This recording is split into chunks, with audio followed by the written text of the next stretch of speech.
शयनी एकादशी, देव शयनी एकादशी। एक बार युधिष्ठिर ने भगवान श्री कृष्ण से पूछा, हे गोविंद, हे माधव, हे केशव, हे नाथ, आप मुझे यह बतलाइए कि आषाढ़ शुक्ल पक्ष में कौन सी एकादशी होती है, उसका नाम क्या है और उसके व्रत की विधि क्या है। कृपया मुझे विस्तार पूर्वक बतलाने की कृपा कीजिए। तब भगवान श्री कृष्ण बोले, राजन, आषाढ़ मास के शुक्ल पक्ष की एकादशी का नाम शयनी एकादशी है। मैं उसका वर्णन करता हूँ, आप श्रवण कीजिए। यह महान पुण्यमयी एकादशी स्वर्ग और मोक्ष प्रदान करने वाली तथा सब पापों को हरने वाली उत्तम व्रत की तिथि है। भगवान श्री कृष्ण युधिष्ठिर से बोले, हे युधिष्ठिर, आषाढ़ शुक्ल पक्ष में शयनी एकादशी के दिन जिन मनुष्यों ने कमल पुष्पों से मुझ कमल लोचन भगवान विष्णु का पूजन तथा एकादशी का उत्तम व्रत किया है, उन्होंने तीनों लोकों में और तीनों सनातन देवताओं का पूजन कर लिया है। हरिशयनी एकादशी के दिन मुझ श्री विष्णु का एक स्वरूप राजा बलि के यहाँ रहता है और दूसरा क्षीर सागर में शेषनाग की शैया पर तब तक शयन करता है, योग निद्रा में लीन रहता है जब तक आगामी कार्तिक की एकादशी नहीं आ जाती। अतः आषाढ़ शुक्ल पक्ष की एकादशी से लेकर कार्तिक शुक्ल पक्ष की एकादशी तक मनुष्यों को भली भांति धर्म का आचरण करना चाहिए।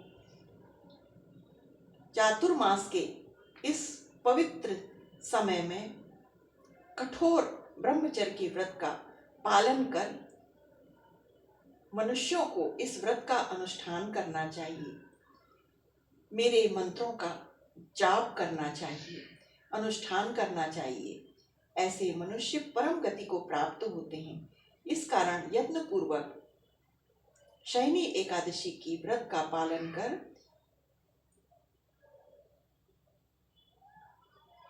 चातुर्मास व्रत का आरंभ करना चाहिए। एकादशी की रात्रि में जागरण करके शंख चक्र गदा पद्म धारण करने वाले मुझ भगवान विष्णु की भक्ति पूर्वक पूजा अर्चना करनी चाहिए। ऐसा करने वाले मनुष्यों के पुण्यों की गणना करने में चतुर्मुख ब्रह्मा जी भी असमर्थ हैं। राजन, जो इस प्रकार भोग और मोक्ष प्रदान करने वाले सर्व पापहारी एकादशी के उत्तम व्रत का पालन करते हैं, वे जाति के चांडाल होने पर भी संसार में सदैव मेरे प्रिय रहते हैं।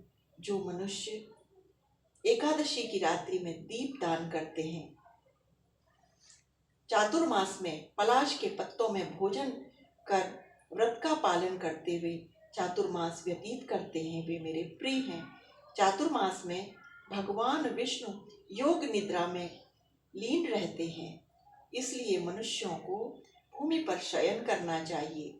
श्रावण में साग, भादों में दही, क्वार में दूध, कार्तिक में दाल इत्यादि का त्याग कर देना चाहिए।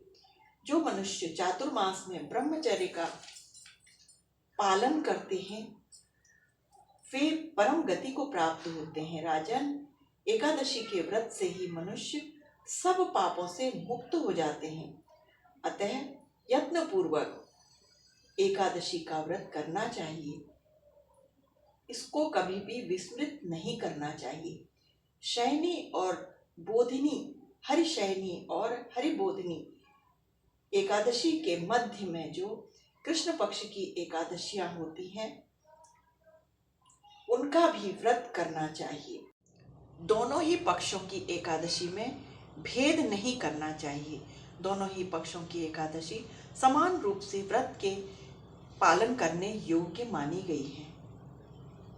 एकादशी के संबंध में स्कंद पुराण में वर्णन आता है कि वर्ष भर की सभी एकादशियों में रात्रि जागरण अवश्य करना चाहिए।